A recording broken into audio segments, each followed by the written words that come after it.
Let not your heart be troubled. You are listening to the Sean Hannity Radio Show podcast. All right, so I have insomnia, but I've never slept better. And what's changed? Just a pillow. It's had such a positive impact on my life. And, of course, I'm talking about MyPillow. I fall asleep faster, I stay asleep longer, and now you can, too. Just go to MyPillow.com or call 800-919-6090. Use the promo code Hannity, and Mike Lindell, the inventor of MyPillow, has the special 4-pack. Now, you get 40% off 2 MyPillow Premiums and 2 Go Anywhere pillows. Now, MyPillow is made here in the USA, has a 60-day unconditional money-back guarantee, and a 10-year warranty. Go to MyPillow.com right now or call 800-919-6090, promo code Hannity, to get Mike Lindell's special 4-pack offer. You get 2 MyPillow premium pillows and 2 Go Anywhere pillows for 40% off. And that means once those pillows arrive, you start getting the kind of peaceful and restful and comfortable and deep healing and recuperative sleep that you've been craving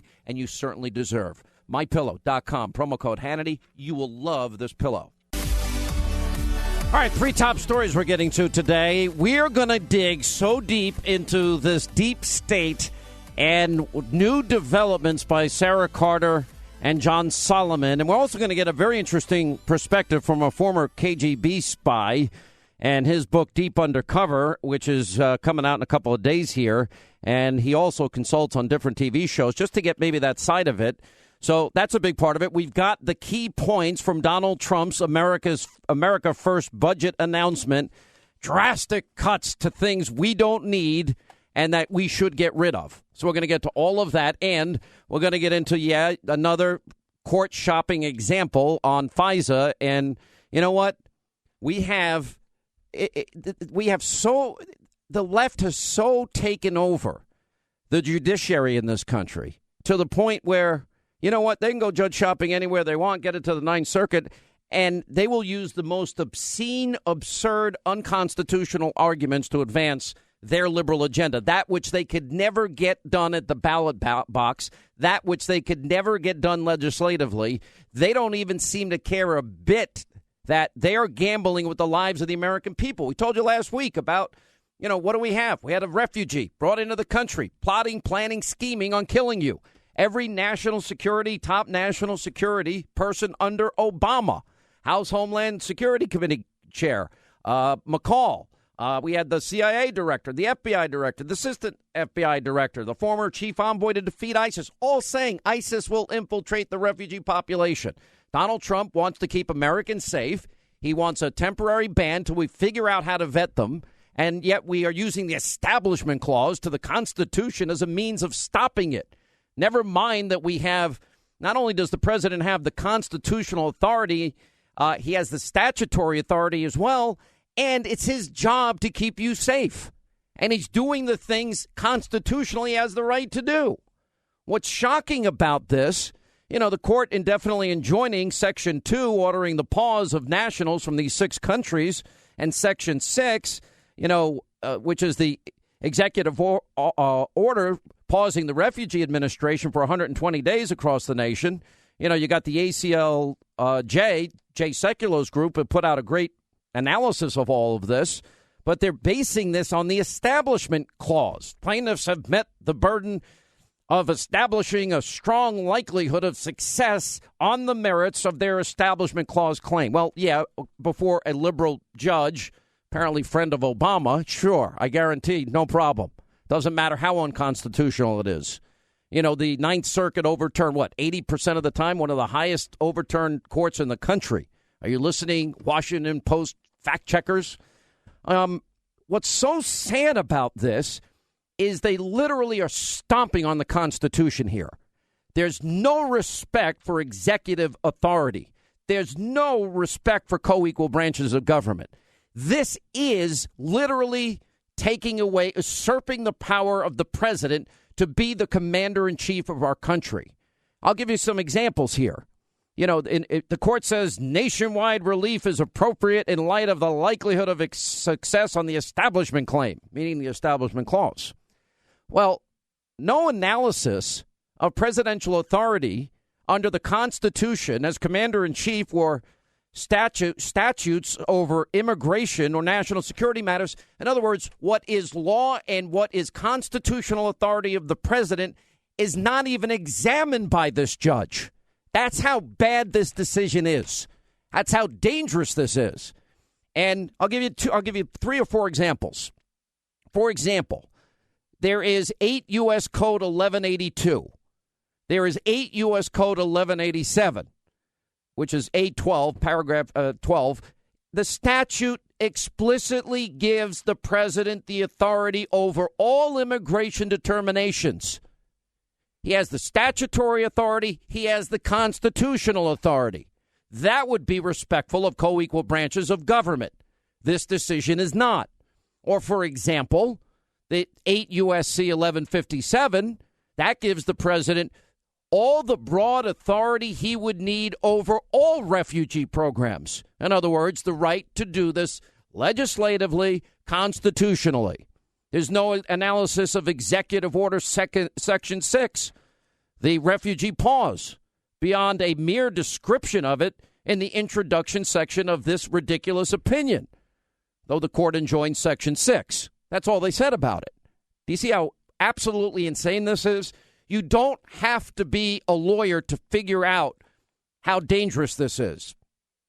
If every major national intelligence, law enforcement official, those that know more than we do, have all warned that the refugees ISIS will infiltrate the refugee population, why don't we listen to them? Why is the left in this country so hell-bent on gambling with your life and obsessed with conferring constitutional rights on people that would be blessed to be guests in our country? Why do they prioritize their rights over your right to safety and security in your home, in your country, in your community? Because that's exactly what the bottom line choice is here for them. Now, the court declined to hold its ruling in this particular case. The court intends to set an expedited hearing to determine whether this temporary restraining order should be extended, and it goes on from here. Now, there was a key quote from the court, as my friend Jay Sekulow pointed out to me last night. He sent me an email on this. Any reasonable, objective observer would conclude, as does the court, for purposes of the instant motion for this particular order, this temporary restraining order, that the stated secular purpose of the executive order is at the very least secondary to religious objective of temporarily suspending the entry of Muslims. Well, over 90% of the world's Muslim population is not impacted by this. Goes on, the court cannot find the actions taken during the interval between the revoked executive order and the new executive order to be genuine changes in being constitutionally significant. That's what they're saying. Now, I don't even know what to say here. They're basically conferring rights. The court should not even be considering evidence of national security motivations, and they went into that. You know, when considered alongside the constitutional inquiries and harms described here and the questionable evidence supporting the government's national security motivations, the balance of equities of public interest justify granting this idiotic decision. By the way, this judge who issued the travel ban ruling is an Obama law school classmate. Maybe he should have recused himself from the case. Just a maybe? Were they best friends in Hawaii? Were they part of the Choom gang, smoking pot and hanging out and doing a little bit of weed and maybe even a little blow? I mean, it's unbelievable here. Now, just to put a fine point on this, Obama made a surprise visit to Hawaii 48 hours before the judge blocked the Trump travel ban. Did he see his buddy? Not saying he did, but considering NBC, CNN, and every other, abusively biased alt-left propaganda destroy Trump media outlet is into conspiracies these days, I guess nothing is off the table. Anyway, so the plaintiff had alleged, according to them, that the executive order would result in their having to live in a country and in a state where there is a perception that the government has established a disfavored religion. No, we're looking for terrorists, radical Islamic terrorists. People that sympathize with them, like in the Boston bombing or at the Pulse nightclub or at Fort Hood or Chattanooga, Tennessee, or in San Bernardino. You understand? I'm going to get into this tonight. I'm actually going to show pictures because this is what they're willing to do on the left. If something happens as huge as 9/11 and it turns out to be a refugee from one of these countries, do they not have blood on their hands? If San Bernardino happens, Chattanooga, Fort Hood, any of the other instances that have occurred, the Pulse nightclub, the Boston Bomb, are they going to take responsibility for the death, the damage, the destruction, the loss of life, limb, and happiness for individuals? And why, oh, why is the left so willing to gamble with your life? That is the key question here. Because if you want to be a guest in our country, that is a privilege. It is not your right to come in here. The first duty of the president is to protect the citizens of this country. You know, that's right. He says Americans first, America first. That is his constitutional mandate.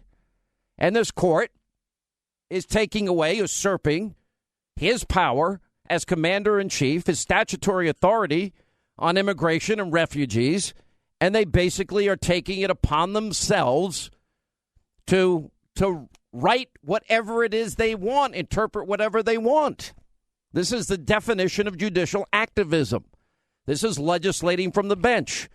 This is not co-equal branches of government. This is not respect for the executive branch, certainly not respectful of the legislative branch either. And now we're going to go through this dance. Go judge shopping, get a liberal judge. Okay, get a liberal judge where when it gets appealed, it goes to the Ninth Circuit. More liberal judges. And then after the Ninth Circuit, maybe you get a hearing at the Supreme Court.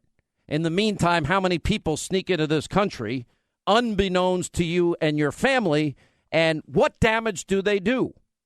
Is it possible a lot of damage is done? And if it happens, is anybody going to take responsibility for that damage? Is anybody going to say, oh, I'm sorry, oops, we shouldn't have gambled with the lives of the American people? Is anybody going to apologize to the victims of the next attack? Is anybody really that hell-bent on being so politically correct? Listen, I even take this a step further. You want to come visit our country, you should be vetted to the fullest. I would just make it a worldwide vetting program. I don't give a rip where you're coming from. And you got to pay for your own vetting if you want to get into the country. You want the honor, the privilege, the experience of America, you're going to have to pay for it. And what you're going to pay for, you got to prove to us that you are not going to represent a threat to the citizens of this country, that you are here as a guest that is peaceful and respectful and honors the country that is allowing you in for your own personal enrichment or whatever reason why you're coming here to do business or whatever. You can pay for your own vetting. Why should the American taxpayer pay to vet people? If you have family here that can vouch for you, that should be part of the process too, that they will be able to prove that you have no ill intentions towards this country. All right, one of our top three stories. We'll stay on this today. Also, we'll go over the Trump budget. And we are going to do a deep dive today into the deep state. Sarah Carter, John Solomon have two blockbuster columns since we last convened yesterday, and I will update you on both of them. Prices are for base buildings only. Do not include windows, doors, or accessories.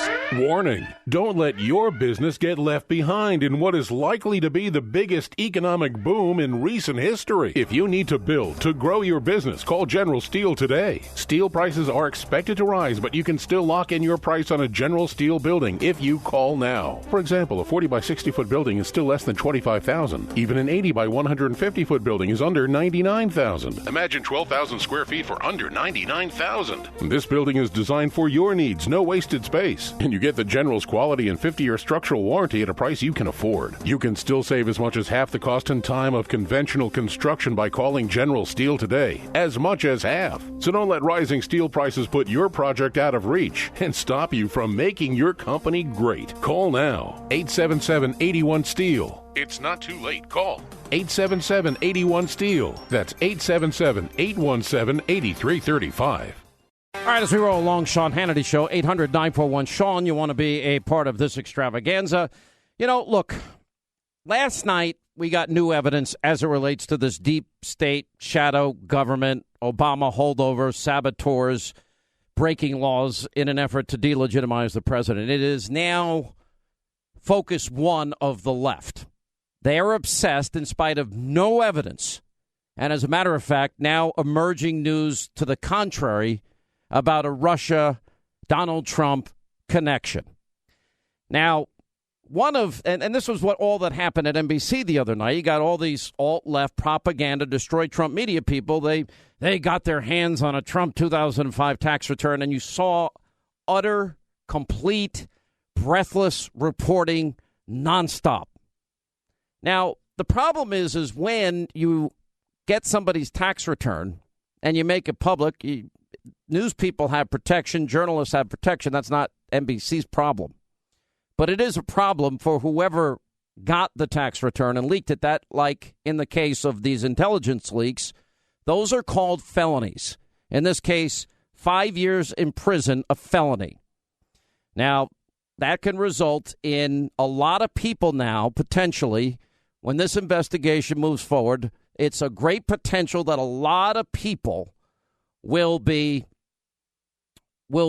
charged and probably spending jail time. That's how bad that is.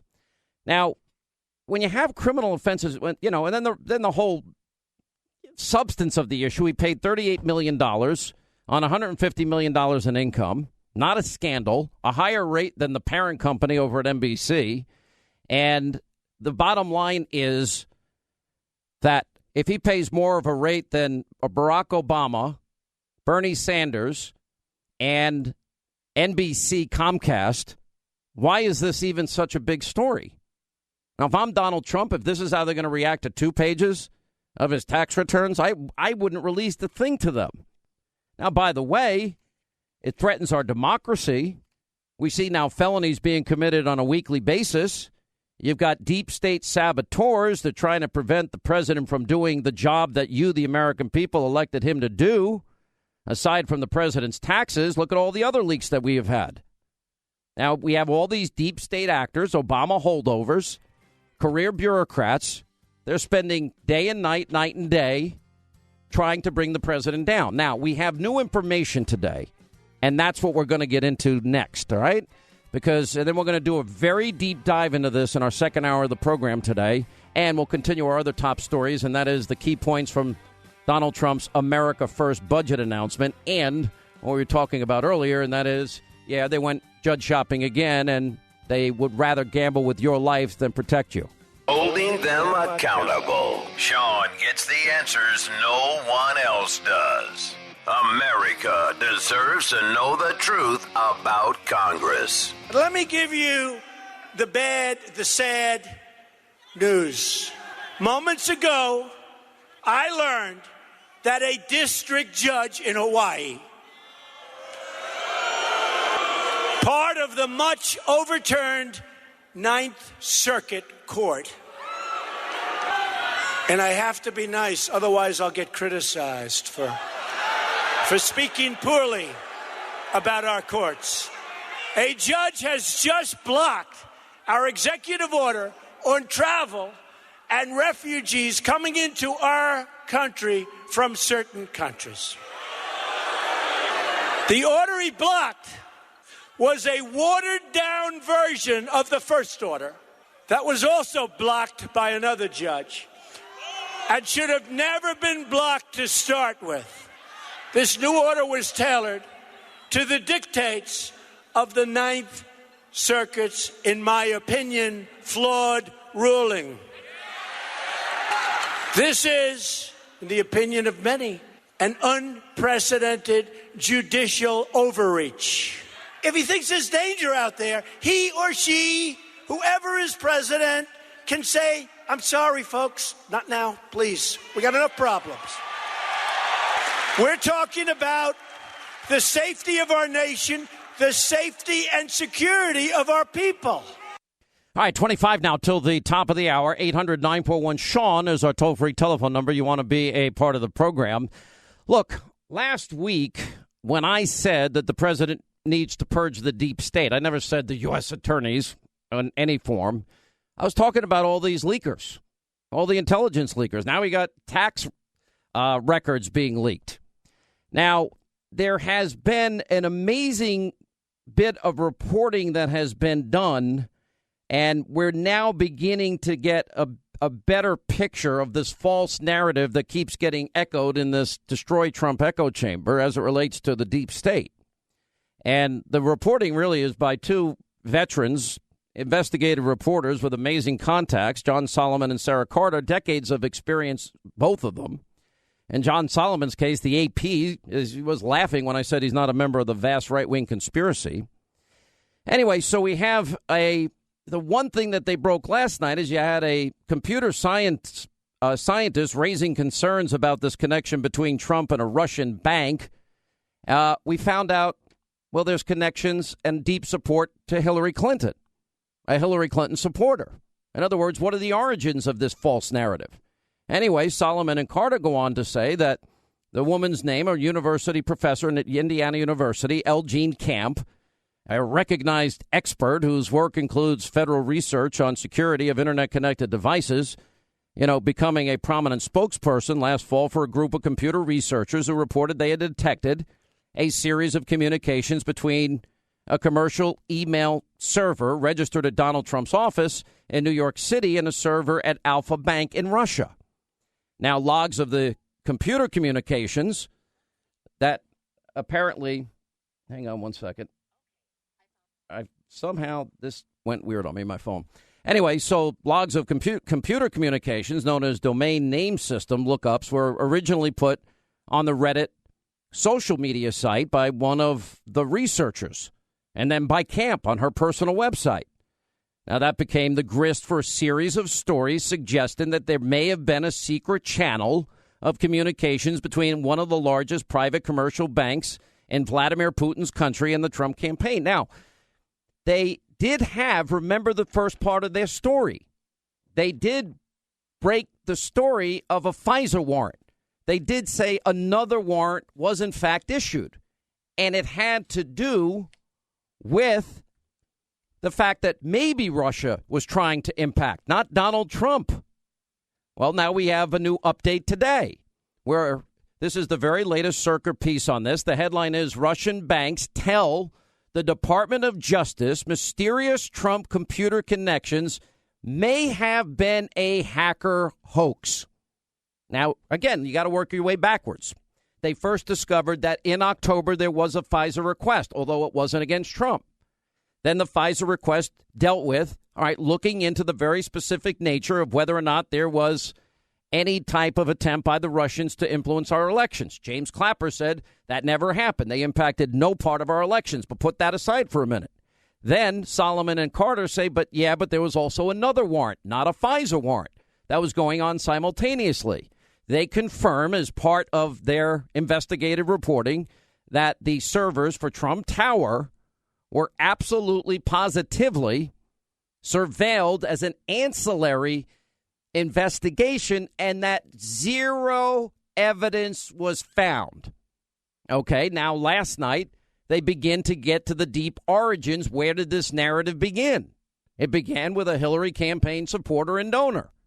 Now they have a new column out today that the bank has reported to U.S. authorities and the Department of Justice that mysterious communications, I'm reading verbatim, resumed recently between one of its computers and an email server tied to President Trump's business empire, and it has developed evidence the new activity may be the work of a hacker trying to create a political hoax.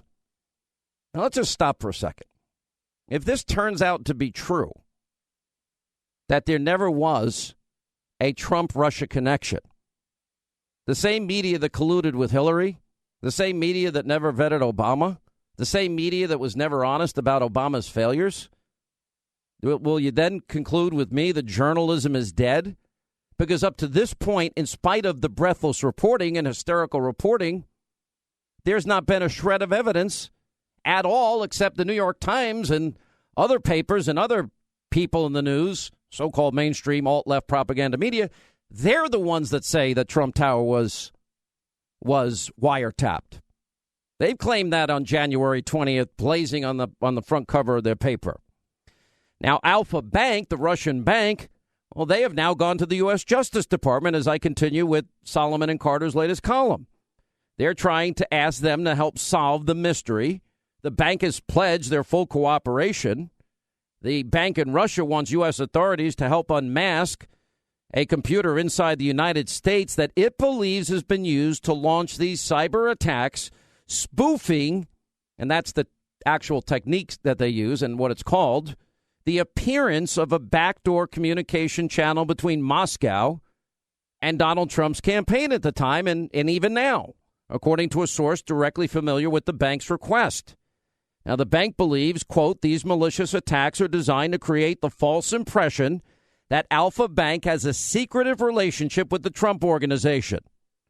Now, Alpha Bank is insisting since media stories began appearing last fall about the computer communications known as domain name server lookups, that it has never had a relationship to Trump or any of his companies, and that any computer connections between the two parties' computers was innocuous.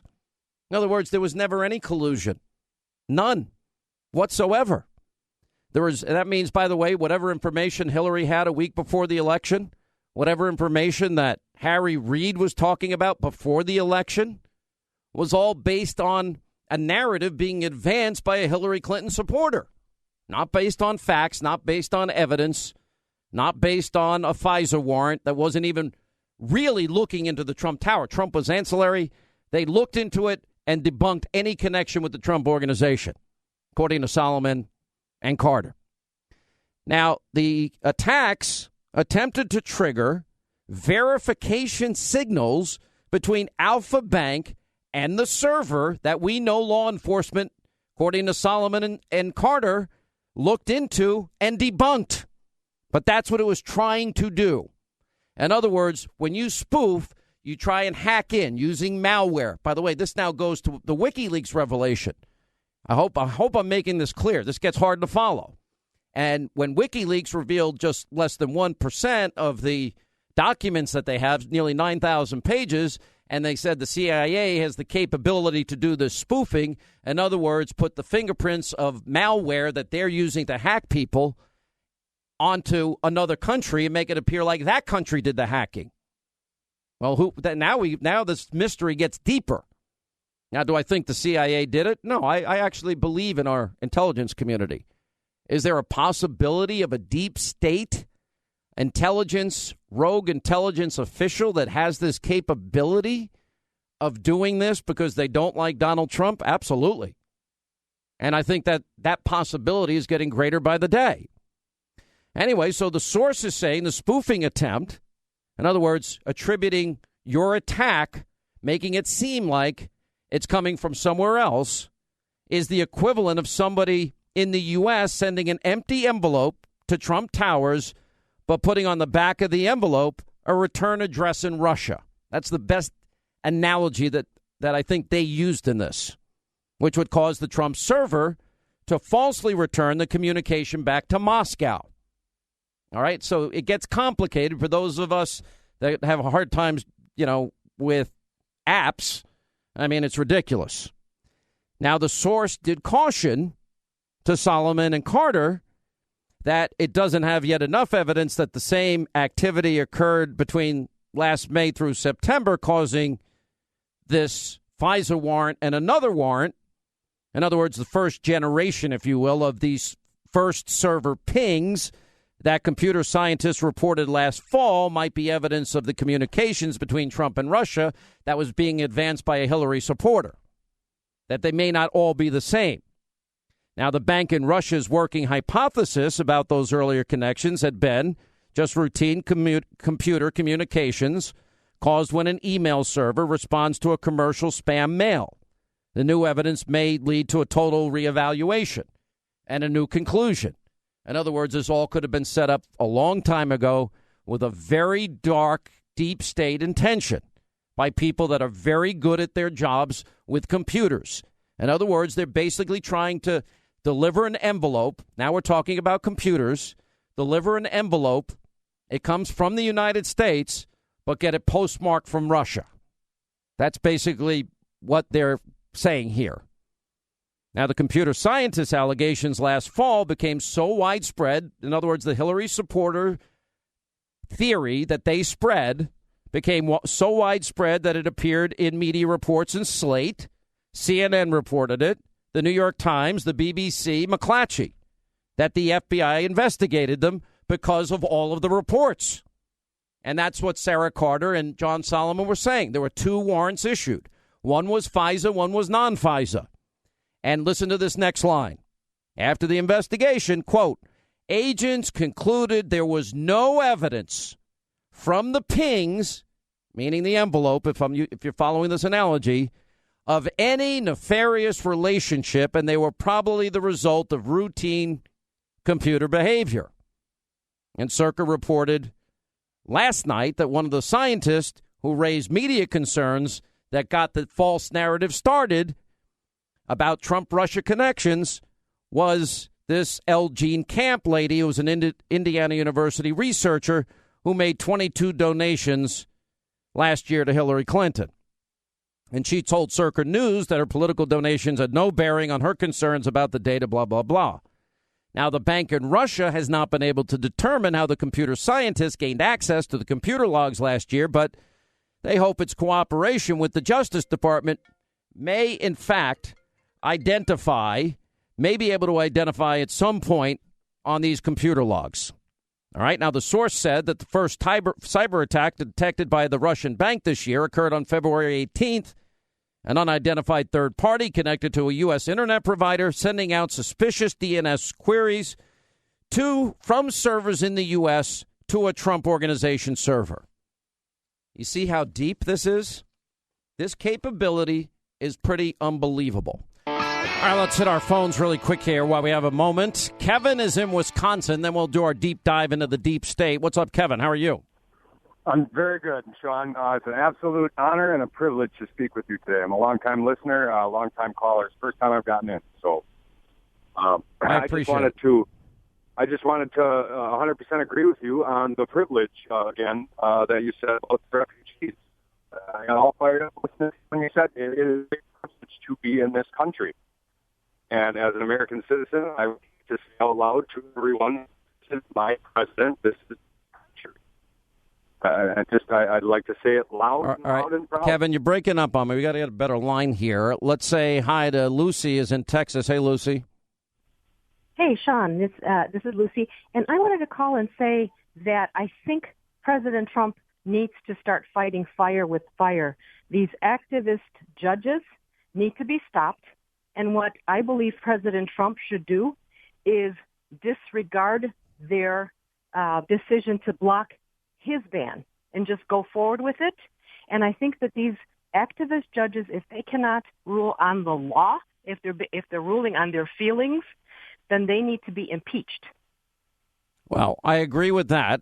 And the Ninth Circuit, I loved the president last night. You know what we're going to do? We're going to play the president in his own words later, because last night's speech shows, number one, he hasn't changed from when he was campaigning. Number two, how committed he is to getting all this done.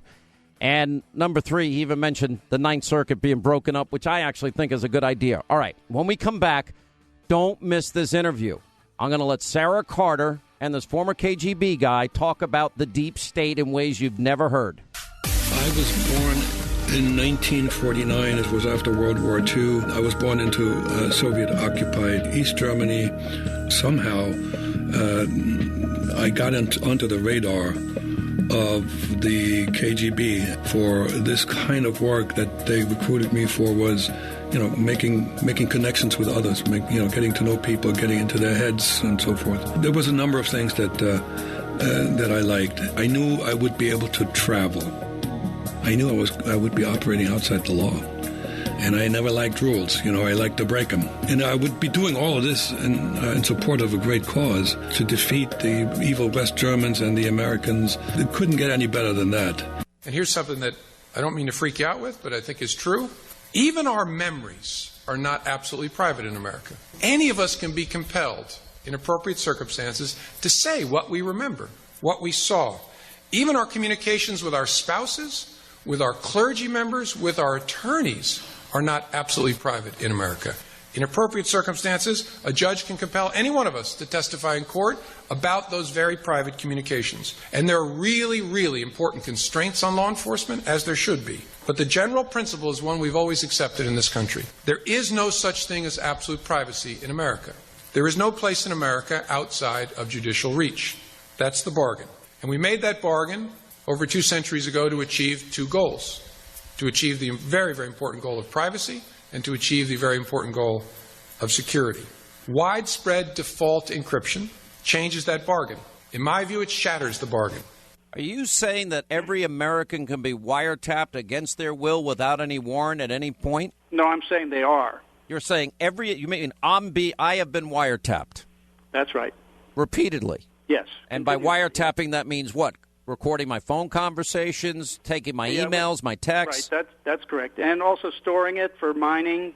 It's all done under Executive Order 12333, Section 23C. Well, 12333 is the one that Obama put in place just 2 weeks before he left. Well, he opened it up to all the other agencies in the intelligence community. Originally, it was just restricted. The only ones who had access were NSA, CIA, and FBI. You're saying that every American listening to this program and every American in this country is being surveilled by our government without any type of warrant. Isn't that against unreasonable search and seizure, sir? Yeah, it's a violation. This is why I left NSA in 2001. They're violating the First, Fourth, Fifth, and Sixth Amendments of the Constitution, as well as any number of laws. All right, glad you're with us. Hour 2, Sean Hannity Show, and we are getting back into the deep state, and this is really important what you're about to hear. Jack Barsky, former KGB spy, has a brand new memoir out. It's called Deep Undercover. It comes out, the 21st of March. Sarah Carter back with us, Circa News, the senior national correspondent for Circa.com.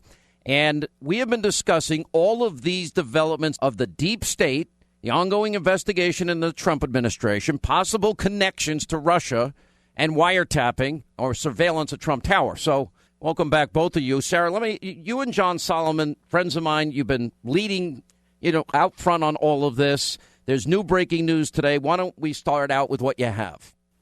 Yes, thank you so much for having me on, Sean. I am right now in the process of putting together a story that the Russian bank that apparently was the move for the investigation by the FBI into the Trump server, the Alpha Bank, is asking for the Justice Department to investigate what they believe is a significant cyber hack into their bank to make it appear as though the Trump server was communicating with them. They said emphatically they had no communication with this Trump server, and their investigation revealed that they had been cyber hacked, that it was a malicious attack designed to create a false impression that Alpha Bank has this secretive relationship with the Trump organization. Their quote unquote, "We have gone to the U.S. Justice Department and offered our complete cooperation to get to the bottom of this sham and fraud." And that's significant because you're looking at a Russian bank asking the United States government to investigate what they say is a cyber attack on their computer that emanated from the United States. They say these pings came from the United States. And in fact, it wasn't just last year. They revealed to us that they have had numerous other attacks as recently as early as this month. Significant attacks that they were able to gain a lot of information from. That's why they brought it to the U.S. Justice Department. All right, so let's go further. How do you feel about the Senate intelligence leaders? They're out there yesterday saying there's no evidence on surveillance on Trump Tower, which contradicts what you've been saying. Where does that stem from? Well, I think it stems from the use of the word, right? Wiretapped, right? If under perjury, they basically said, look, we did not wiretap Trump Tower. I mean, that's what they're saying. We didn't wiretap, but that's very different. That's mincing words. I mean, we don't know what the future is going to reveal. When we hear that people are able to access, that all 16 intelligence agencies without warrant can dip into past emails, telephone calls, communications on hard lines, on cell phones between various people all over the world. I mean, there is this back door, and we saw it with Lieutenant General Flynn, right? Michael Flynn, when his transcripts of his phone conversation were revealed to the Washington Post. with the ambassador to Russia. So it was almost as if, okay, we're monitoring Russia, but now look, we have Flynn's name exposed, unmasked, and now leaked. And that is probably one of the most significant leaks because it reveals so much more. There is so much to that leak, and it's the reason why Chairman Nunes from the House Intelligence Committee is so set on finding out what are the details that allowed this leak to happen. Who is unmasking these names? All right, Jack Barsky, let me bring you in on this. Now, from your perspective, what's your take on all of this? I assume as an ex-KGB guy, you're following this closely. I'm following it, and I'm flabbergasted by how much politics is nowadays reaching into a realm where politics should not be, and we're talking about intelligence. Now, this goes in many different ways, but once we make intelligence gathering and intelligence, the protection of intelligence subject to a political football game, we're defeating ourselves. All right, so, and as a computer analyst, I know you have strong background in cybersecurity. Is that fair to say? I never had hands-on experience doing security, but as a manager in the computer realm, I've certainly had a lot of interaction with experts, so I know a little bit about this. And how do you feel then about the possibility of just how real a hack like that could be to make up that it appears as something that it's not, or from someone that didn't send it? And how do you feel about Trump's claims of the surveillance of Trump Tower? No, you got that right. There's so many ways of masquerading as somebody else in cyberspace. It gets very, very difficult to really trace things back to the original source. So, I can't speculate. I think, in my view, there's way too much speculation in the news media and in the 24/7 news nowadays as to what's going on. Very few people really know what's going on, and I don't want to add the chorus of people who speculate on things. The bottom line is, in the intelligence realm, it is almost never what it seems to be. All right, I have a quote here by you where you actually share the opinion that you feel that the Russian intelligence did align itself with independent hackers. That quote is absolutely correct. That's not a surprise. All right, then how much of a threat do you think this plays against the U.S. and what we've been covering a lot, the ongoing cyber war we have? Well, let me tell you something. When we're talking about what transpired yesterday, the indictments against the folks that orchestrated the Yahoo hack. This is stealing of data. That is comparatively minor compared to the damage that hackers could do to the infrastructure of a country. I mean, literally, you could incapacitate a country by hacking the right systems. And that's where the real danger is. This is really, the word war is certainly very appropriate in describing what's going on, and very, very dangerous. And I think the country, the population really is not quite aware of that. All right, so then the next logical question, why do you think it is that our government isn't focusing in more on the threat of cyber warfare and just what exactly can be done about it? At some point, it's our fault. Do you have an opinion on that as it relates to our government? And by the way, I'd also love to get your opinion on that with regards to the Russian government and why they seem more advanced in cyber warfare maybe than we are. I don't think they're any more advanced. Again, I don't know if there's any evidence that they're more advanced. We just complain a lot more when we're hacked and they don't. But with regard to not taking it as seriously as we should, and my answer again is politics. This is it's right in the Bible. A house divided against itself cannot stand. And what we're doing right now, we're playing political football with national security, and it's really disconcerting, and it bothers me a whole lot. Let me go back to Sarah for just a second here. Sarah, in this recent piece last night with John Solomon on Circa.com, you talked about this Indiana University professor, a liberal, Elgene Camp, big Hillary supporter, donor, raised concerns about a possible connection between President Trump and a Russian bank. Explain that. Well, Yeah, Elgene Camp, I think one of the most interesting things that we discovered, and we did reach out to her, we did speak with her, she did respond to us, is the fact that she is so partisan. And I think Jack brought up such an important point. This is such a divisive time, and there are so many people within the intelligence community, those that I've spoken with regard to cyber warfare and those issues, that are very concerned about the threat that this poses to the stability of a country, to a nation, to the republic. And what is the response, from in an attack such as these?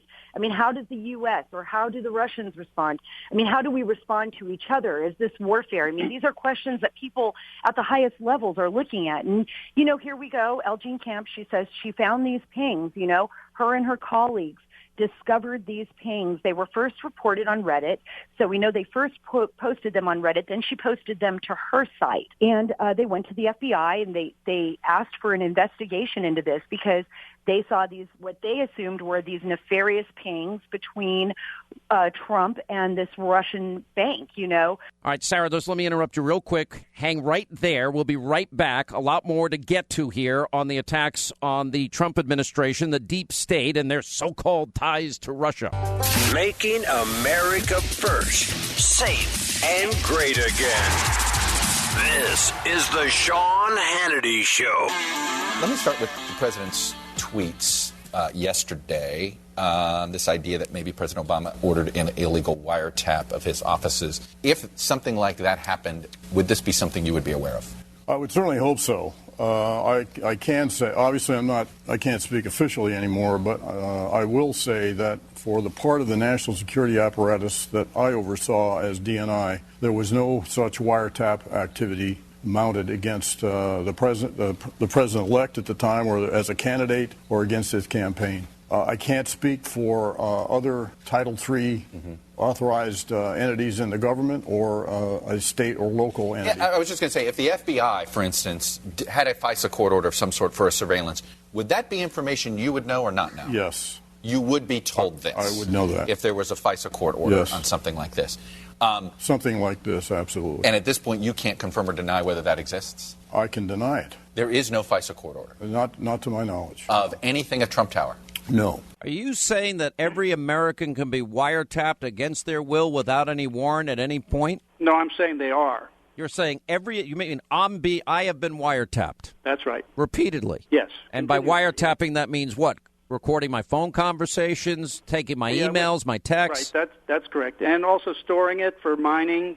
It's all done under Executive Order 12333, Section 23C. Well, 12333 is the one that Obama put in place just 2 weeks before he left. Well, he opened it up to all the other agencies in the intelligence community. Originally, it was just restricted. The only ones who had access were NSA, CIA, and FBI. You're saying that every American listening to this program and every American in this country is being surveilled by our government without any type of warrant. Isn't that against unreasonable search and seizure, sir? Yeah, it's a violation. This is why I left NSA in 2001. They're violating the First, Fourth, Fifth, and Sixth Amendments of the Constitution, as well as any number of laws. And here's something that I don't mean to freak you out with, but I think is true.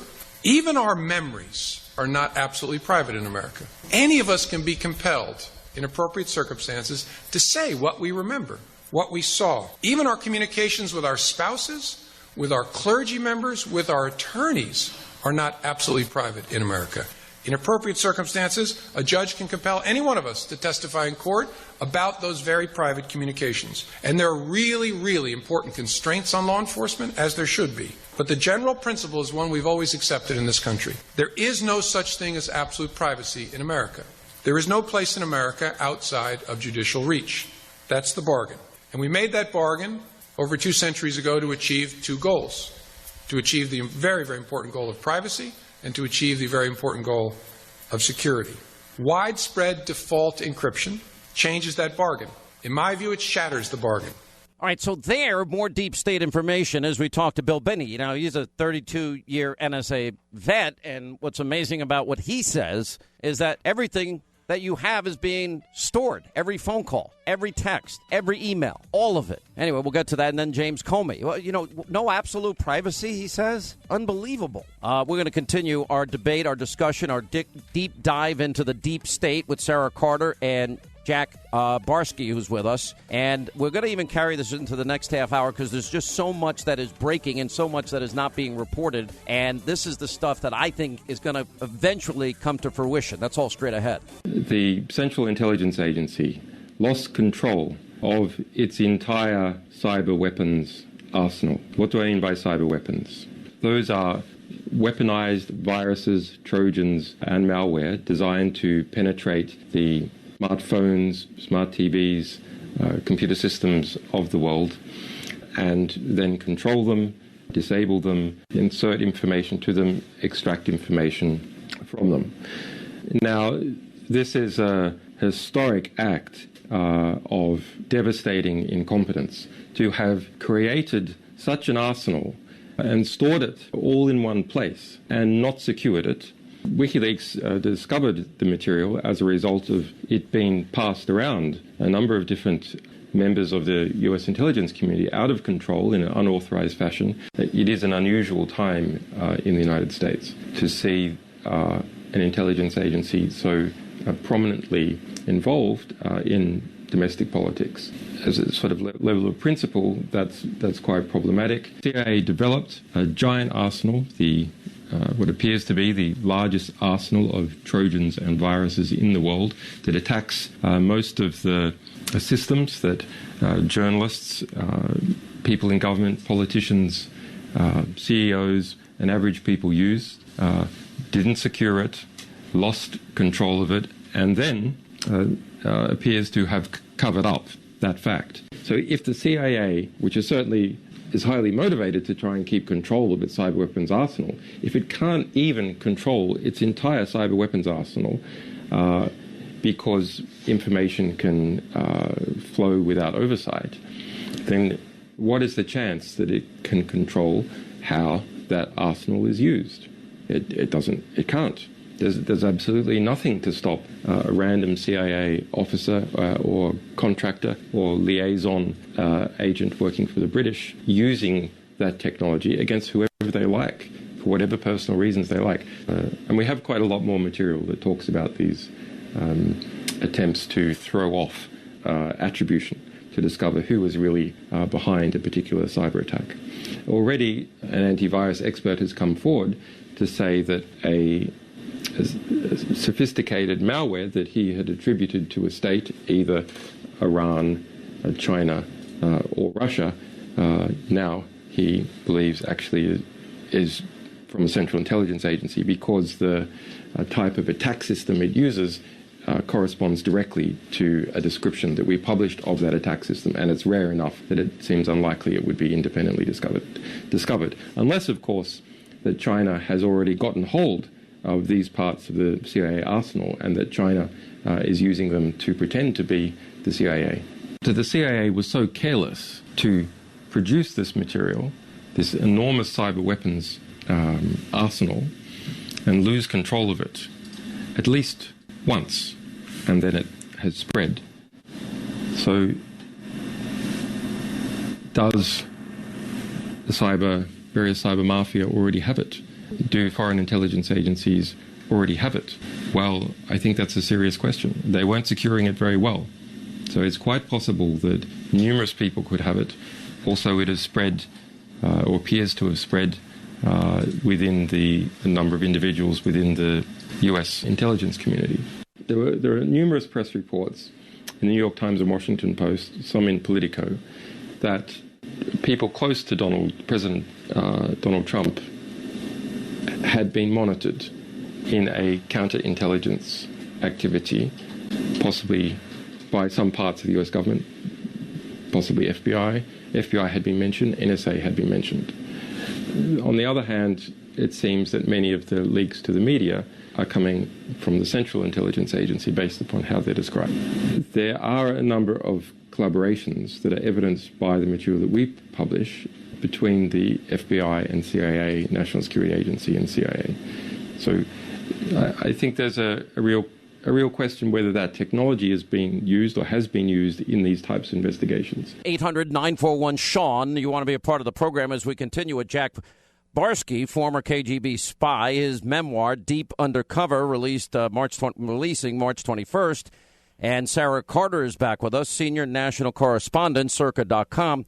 All right, Sarah, let's reiterate this news from today, and we'll have more on this on Hannity tonight so that everybody understands that this entire Russian Trump campaign collusion is just not true. Yeah, Sean, it's quite shocking, and it's definitely a very significant development. What we have found is that officials with Alpha Bank, that is the Russian bank that apparently had the communications with the Trump server, officials with Alpha Bank have told John Solomon and I that they have been cyber attacked. That was a cyber attack last year on their server.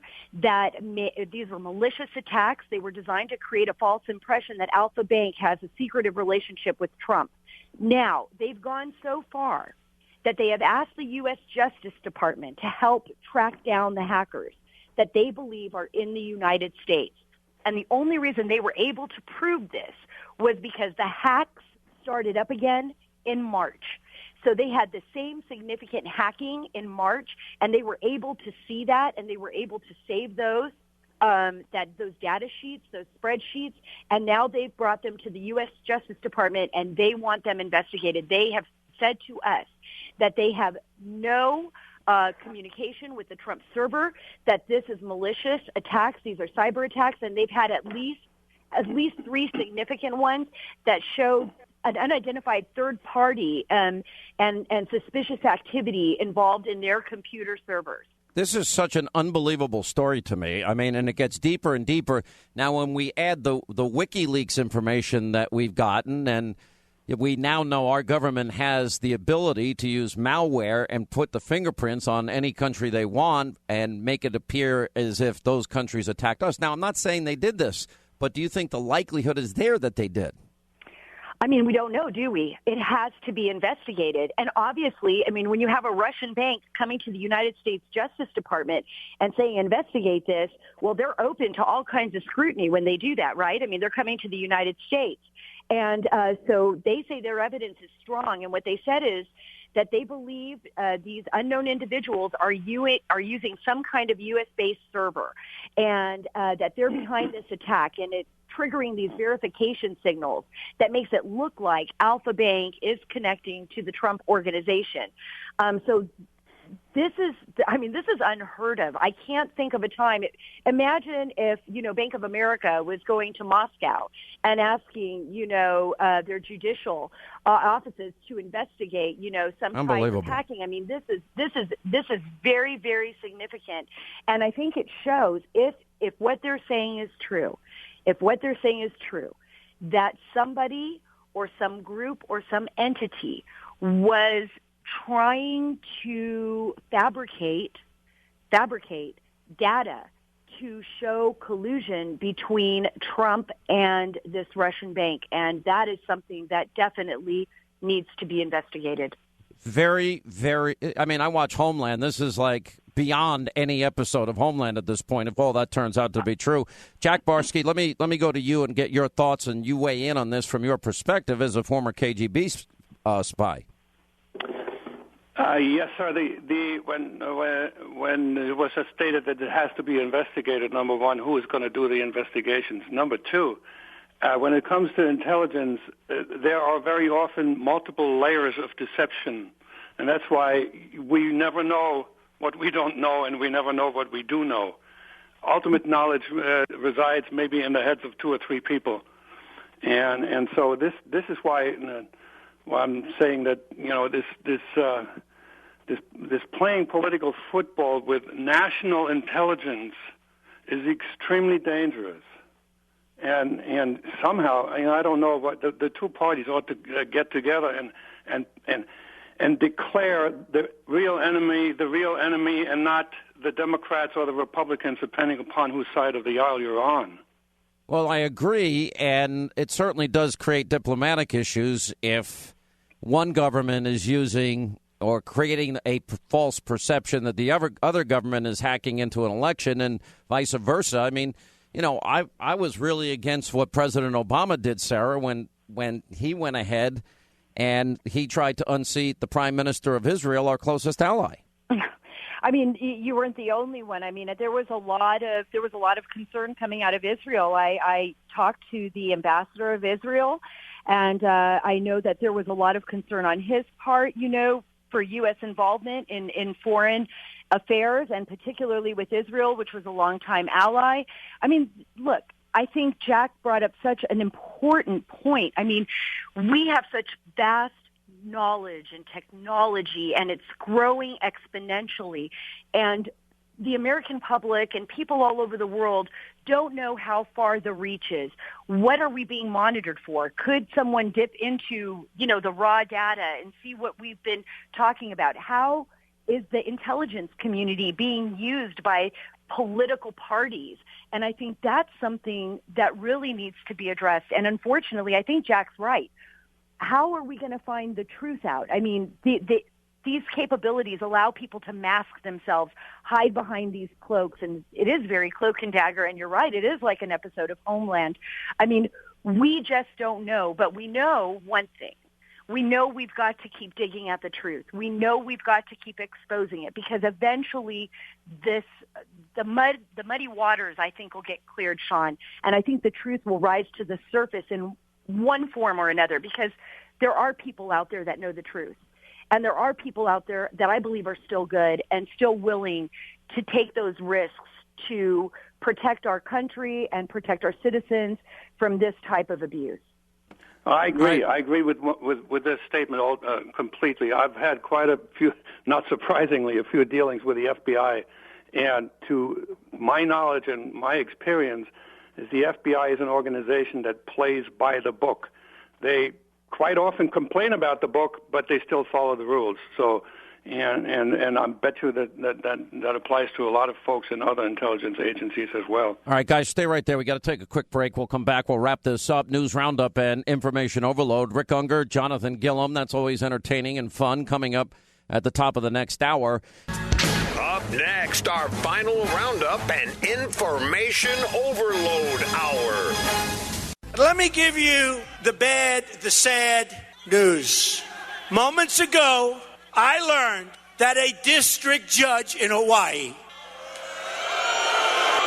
part of the much overturned Ninth Circuit Court, and I have to be nice, otherwise I'll get criticized for speaking poorly about our courts. A judge has just blocked our executive order on travel and refugees coming into our country from certain countries.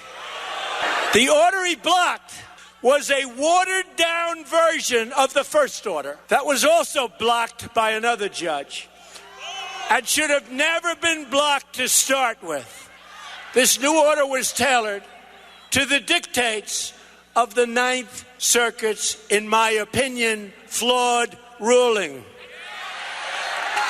This is, in the opinion of many, an unprecedented judicial overreach. If he thinks there's danger out there, he or she, whoever is president, can say, I'm sorry, folks, not now, please. We got enough problems.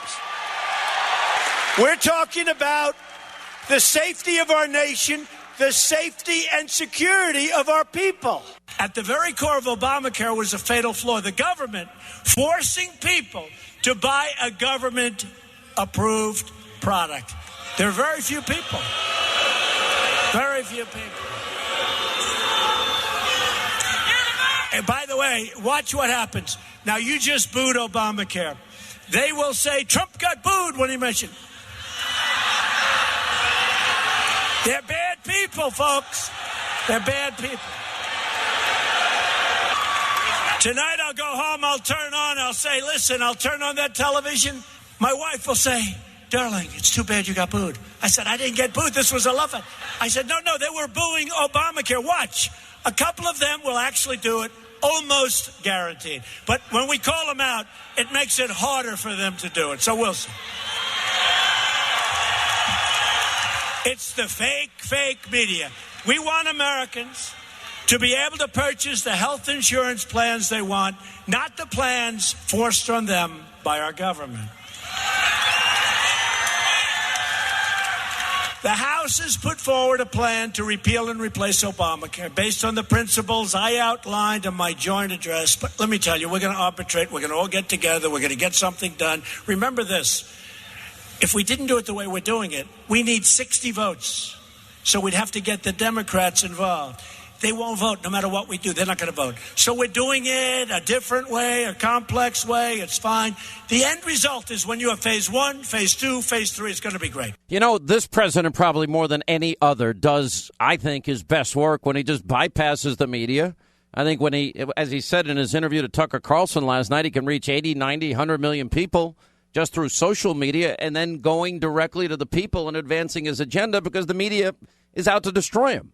Why not? Why should he ever talk to these people again? He doesn't need them. And by the way, they hate him because of that. Now, he's talking about repealing and replacing Obamacare. We've been talking at length about that. But this court decision in Hawaii, you know what's fascinating about this is they try to use the establishment clause of this. And it's almost as if that they themselves are conferring on people that are not Americans constitutional rights. And then, of course, if you want to look at the legal authority, you know, no analysis of the presidential authority under the Constitution or statutorial statutes and the authority given by individual statutes over immigration and national security matters. If you look at 8 U.S. Code 1182, 8 U.S. Code 1187, well, those statutes give the president authority over immigration determinations. If you look at 8 U.S.C. 1157, it gives the president broad authority over the refugee program. There's no mention or analysis of the Executive Order Section 6, the refugee pause, beyond mere description of it in the introduction section of the opinion part of it. This is wrong on so many different levels. Anyway, News Roundup Information Overload. Rick Ungar is a senior political contributor at Forbes and co-host of the Steele and Ungar Show at Sirius XM. Jonathan Gilliam is a host of The Experts, Navy SEAL, former FBI agent, former Air Marshal. What are you doing? What are you starting with? We're playing with each other. That's what we do. That sounds really strange. I know. Even you've got to, Ungar, I know you. By the way, how'd you like Matt? If my mother wanted to call me Unger, she would have named me Unger. Okay, Unger. You have a problem with that? The name of your show is Steele and Ungar. Yes. Typical Democrat. I don't call you Hannity. You can call me Sean. You can call me whatever you want. I call you some other things when I'm not here. No, you call me things to my face when you are here. So let's stop the lies. You got to, isn't he probably the greatest communicator directly to the American people? It just the president? Yeah, and he's not talking about you. I didn't think so. No, he is. I can't disagree with that. And you asked me about Rachel? What a bunch of bull that was. Wasn't that I got to tell you, I finished my show. I finish at 9 o'clock. Yeah. And normally I'll veg out for a couple of hours, right? I'm tired. But I went right to my TV set and I'm watching the first 20 minutes and the buildup is huge. I'm going, geez, this is going to be something. Yeah. Goes to break, comes back, and she has 2 pages, top pages of it, 1040, that tells me he paid more taxes than any president I can remember. Exactly. And I'm like, year. What in the world was this? $38 million, a higher effective tax rate. That's maybe even more than you might pay. Tell me about it. A higher effective tax rate than her parent company, a higher effective tax rate than the Obamas, than Bernie Sanders, and he didn't even deduct his used underwear like the Clintons. Let me tell you, being the poorest person in this room, we don't I will know tell that. you. We didn't see the schedules. He might have deducted his used underwear. I doubt it. He might have. I doubt it. Being the poorest person in this room, I'll tell you that majority of people at my pay grade don't care. They don't care about this nonsense. And as soon as she said that this is covered by the First Amendment, so there's nothing illegal here, I just stopped right there because I knew what they were doing, first and foremost, was made up, or they had gotten this stuff nefariously. Because what you were just talking about with health care and with all these other things, these are not with health care, with the immigration issue. These judges, these media people, they just make stuff up. Well, and nobody hear made it. anything up on that. Listen, she doesn't know that. She doesn't damning, know. She doesn't know and has never dealt with First Amendment issues when it comes to the income tax laws. I have dealt with that when I was in the FBI. They are so strict, and it's against the law to take somebody's taxes and hand that out. And why in the world? That's a felony, just like the intelligence leaks. Not what she did. Whoever took them I agree. absolutely committed a felony. By the way, do any of us believe it showed up in a mailbox? No, he sent it. That guy. He sent it. Here we go. It's stamped client copy. Okay, but that doesn't mean I don't he mean sent he it. personally, but somebody acting under his direction. And do you have any evidence and you of know that? what? No, but it was really smart. It was really smart, and MSNBC By the way, took the Jonathan, bait. Another conspiracy theory. It was really smart. We've now debunked the Russian conspiracy. Can you cite? Oh, no, we haven't. Oh, yes, we have. Not yet. Oh, yes, we have. It's done. Listen, I know more than you. Trust me. You know, everybody who I've talked to today from the conservative side says, "Oh no, I know more than you know," and everybody has a different take on it. That's a standard, though, and I think you know my sources are pretty credible. Yeah, your sources are good, and it goes pretty deep, doesn't it? Well, but here's my advice to you, Ungar. I'm going to help you in your career. Stay away from the conspiracy Russia thing. Actually, I've been really careful about it. You know why? Because I don't know anything. You're the only one that's admitting it. Yeah, I don't. That's until why I we like get it from the FBI, until we Right. start to hear stuff next week. And I'll tell you what's really got me curious. If you saw Senator California, Dianne Feinstein, coming out of that meeting yesterday with the FBI director, right? She looked like she had just seen been a ghost kicked in the head, man. No. And she couldn't talk about it. And the less a senator has to say after a meeting like that, the more serious it is. Now the question is it serious in that there's nothing, or is it serious oh, that no, there's something? There's something. There's something. But there's some fascinating theories out there that don't make the president the bad guy. It could make somebody else the bad guy. This is what John Solomon and Sarah Carter are reporting, which is why I spent all this time on the air today with Sarah Carter. Listen, here there's so many different theories when it comes to this, and I'm eager to see the reality, because even what the director of the FBI or any of these people in the know are saying, it doesn't account for what Tony Schaefer said on your show. It doesn't account for what I wrote about in the Daily Caller, which was that I'm almost positive that people from the prior administration, just people in government in general, have sources that belong to or used to work for the Russian government and are able to do these things. I still think that the DNC hacked themselves to go out. To go out and make themselves look like the victim card because they knew that Podesta's email was going to be hacked. I think there's something to this that. It is not just using our intel forces to go and spy on the president. I think that there's other groups and nefarious people in play, sources in play, and I think this is very deep. All right, you guys, I don't know. I actually think that Sarah Carter and John Solomon are going to be the ones that have nailed this at the end of the day. And because what is Sarah and John saying? Well, I just did a whole hour on it. If you'd listen to the show instead of sitting there yakking away with Linda, I would never do that. Well, she was talking about the Russian bank, saying but that's the point. But that there were 2 warrants given, and that there was ancillary views into the server of Donald Trump, and they found nothing. And that now we're beginning to put together pieces that show that it's politically motivated. Sure it is. Yeah, All right, stay right there. We'll take a. And by the way, the FBI's found nothing. That's what that's what they're saying. I don't know. We'll see. All right. If you're ready to get out of the media spin room, you've come to the right place. This is the Sean Hannity Show.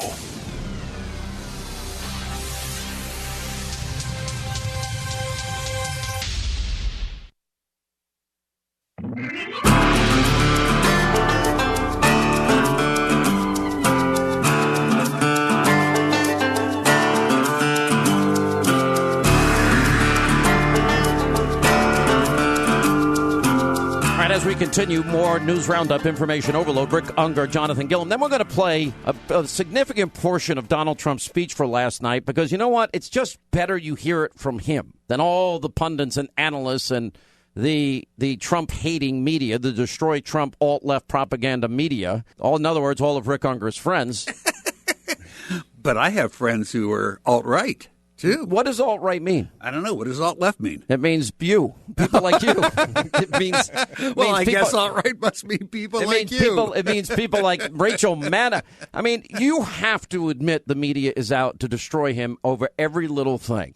Well, first of all, you have to separate the media. The liberal media, Yeah, they don't like this guy. There's no question about it. The conservative media, on the other hand, or the alt-right media, they certainly aren't out to destroy him. Well, media has been separated. It's just a fact of life. Okay, so there is no such thing really anymore. You don't think NBC certainly, or ABC certainly, or CB?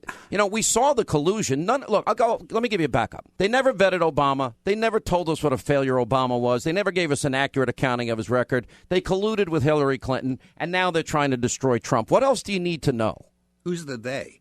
Everybody in the mainstream alt-left propaganda destroyed Trump media. I just never really bought that. There are certainly some. I don't. There are certainly some. The media is driven by the same thing all business in America is driven. The media is not blue for the most part. The media is not red. The media is green. They are there to make money. You just nailed it, and that's why I think that President Trump needs to take this press briefing room, close it down, turn it into whatever he wants, and push the press outside the fence where every other American is at. If they are a business, they need to be outside. The thing is with media now, and these journalists that are in the White House, they are looking for a scoop so they can make green. You just said it. That's absolutely true. They have no more place in the White House than I do. But here's where that changes. As you go down the green order, you go to websites that really aren't making a lot of money, but you may think they do good research on either side. That the less green you get, the more blue or red it seems to get. What we're lacking is truly objective journalism. We don't have enough of it. And I'm not subtracting anybody out of that equation. We need more. There are some places that do it. Who? George Stephanopoulos? Rachel Maddow? It's ProPublica. It's ProPublica. I know, you never even heard of them, right? Of course I've heard of them. They're so far radical left wing. They were the ones saying Reagan and Bush. Well, maybe that's Pacifica Radio, but but listen, you're going to tell me NPR is fair next? No. You're going to tell me there are some. I'm fair. Who? I'm fair. Yes, I am fair. You're so. Listen, as a human being, tell him. Go ahead, Jonathan. You're an effective thinker. I will give you. And the fact that he is an effective thinker, and he's a pain in the ass because he's so likable. And he admits when he doesn't know something. You know what's frustrating? I want to hate him sometimes, and I just can't. Damn it! Just can't do it. It's true. You're right, and it makes it harder for me. The feeling's completely mutual, though. Oh, jeez, you just ruined my career. Now that's it. It's over. I've been trying forever, but you see, you're not on opposite me, so I don't go too hard on you. Oh, okay. But if you were really going opposite me, then I would forget it. My career would be in a different time period. Would be over by now. Oh yeah, you'd be toast. One thing about this whole thing with the media and all these people is that clearly over the last year, all these people identified themselves, and I don't think that that the president should even entertain any of this stuff. A good example of this is the guy who came out with these papers. It was on Rachel Maddow's show. He said the president leaked this, and then 2 words later he said may have leaked this. They constantly do that. He did this, may have done this. He said this, may have said this. You have to You know what? agree. That is a really serious allegation, and to be honest, I doubt it. Look, somebody got a hold of him someplace somewhere. Now, maybe it came from the IRS. Maybe they purposely put client copy on top of it. Maybe it came from an accountant that he worked with some year that happens to be a hardcore leftist like you. But see, I'm so hardcore. Here's the problem, though. Here's where this president gets himself in trouble. His response to that was some journalist, no-name journalist that no one's ever heard of. He knows the journalist. They've known each other for 20 years. Why say that BS? It's not required. It's really entertaining, and he does it all the time. It's very entertaining. Okay, so when Obama BS's, it's death. But when Trump BS's, it's entertaining. Trump's a real person. Yeah, agreed. All right, we got to take a break. Love you both. I'm not going to touch that. All right, we're going to do Trump in his own words from last night's speech, which I think was one of the most effective since he's been president. That's straight ahead.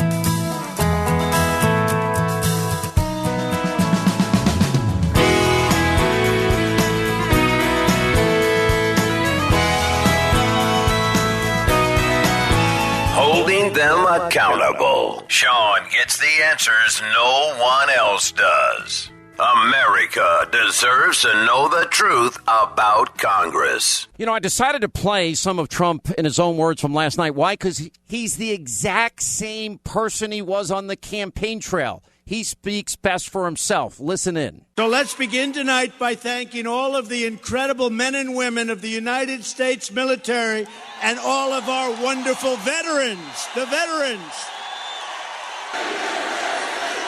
Amazing. Amazing. There's no place I'd rather be than with all of you here tonight, with the wonderful, hardworking citizens of our country.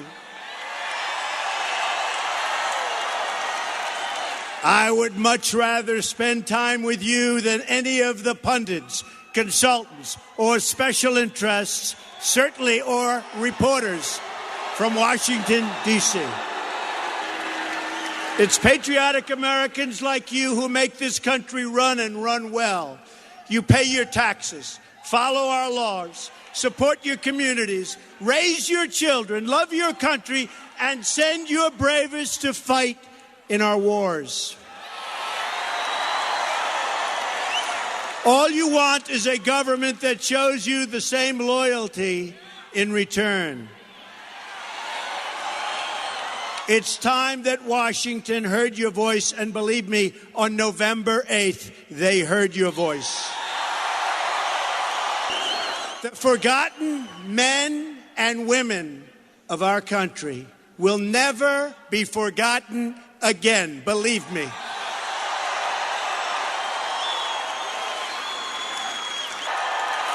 We are going to reduce your taxes. Big league. Big. And I want to start that process so quickly.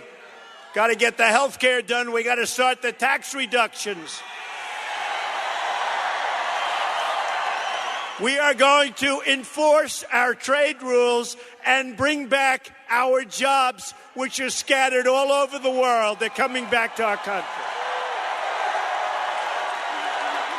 We're going to support the amazing, absolutely amazing men and women of law enforcement.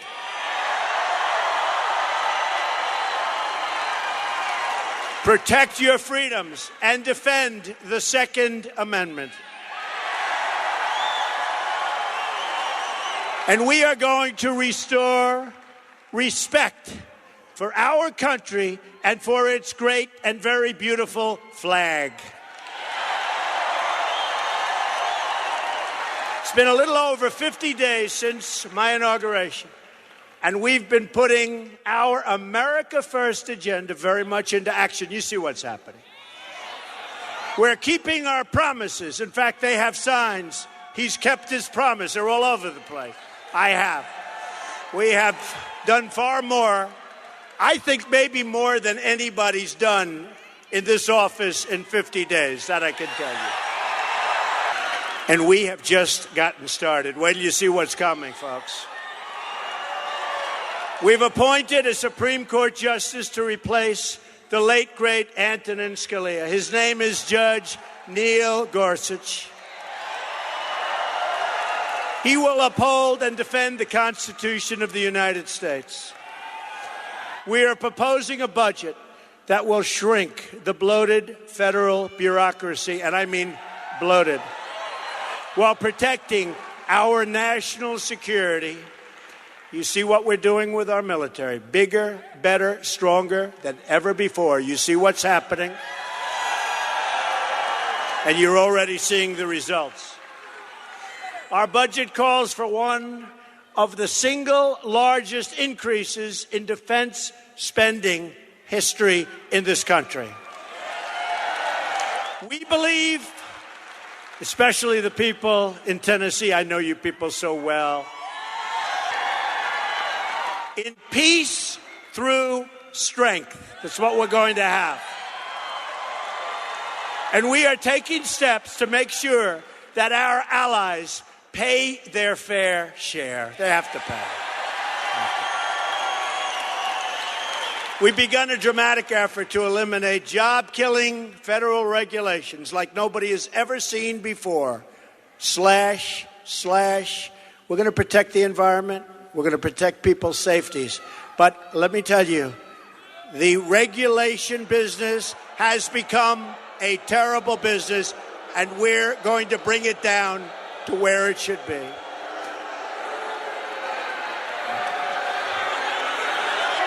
Okay, let's go. One person, and there'll be the story tomorrow. Did you hear there was a protest? We're going to put our miners back to work. We're going to put our auto industry back to work. Already, because of this new business climate, we are creating jobs that are starting to pour back into our country like we haven't seen in many, many decades.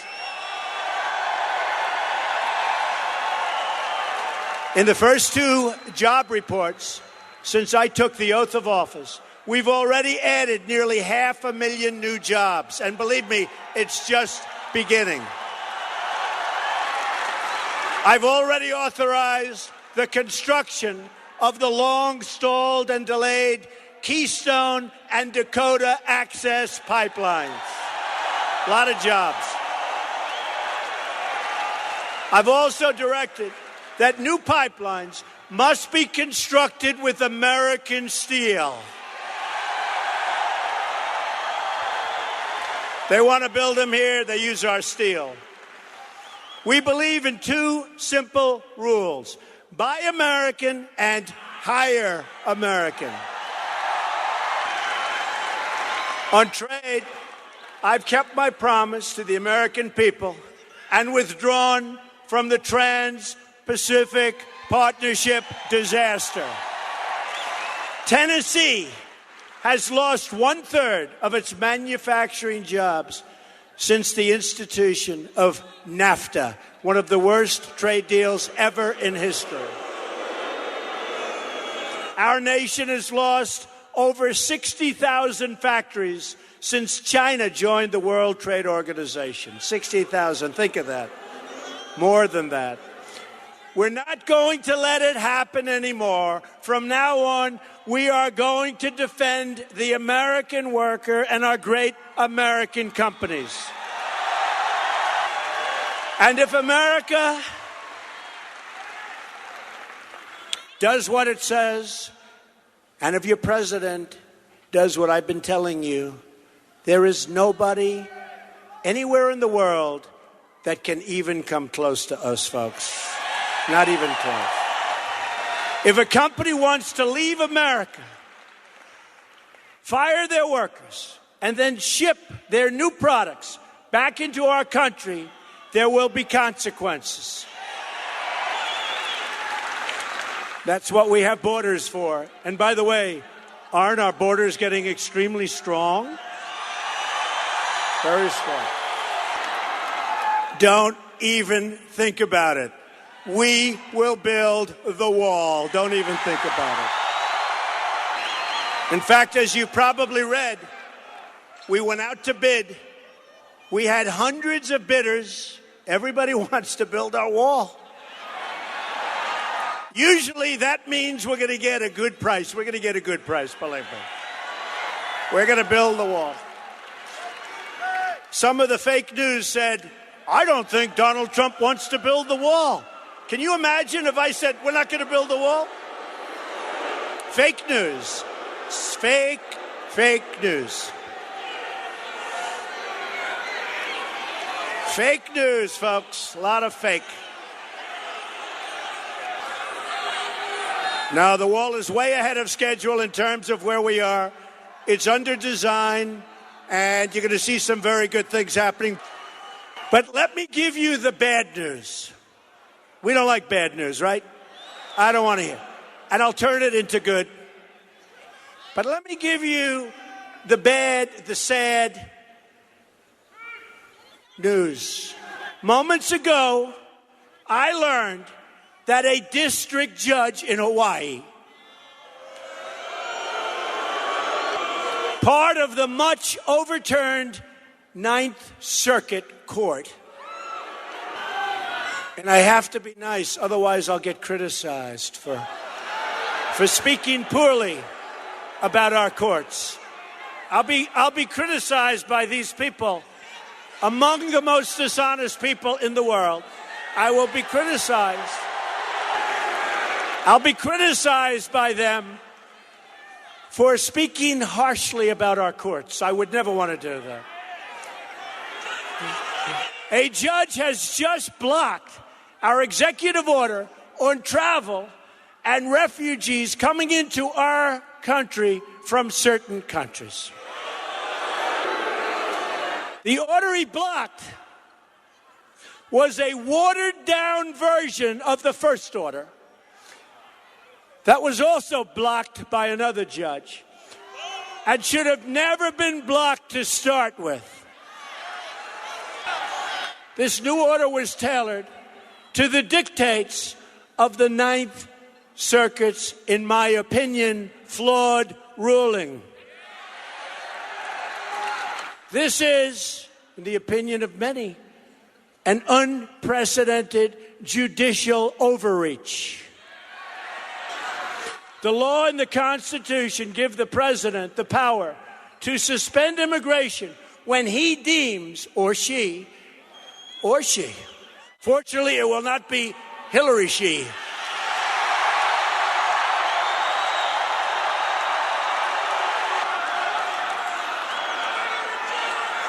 when he or she deems it to be in the national interests of our country.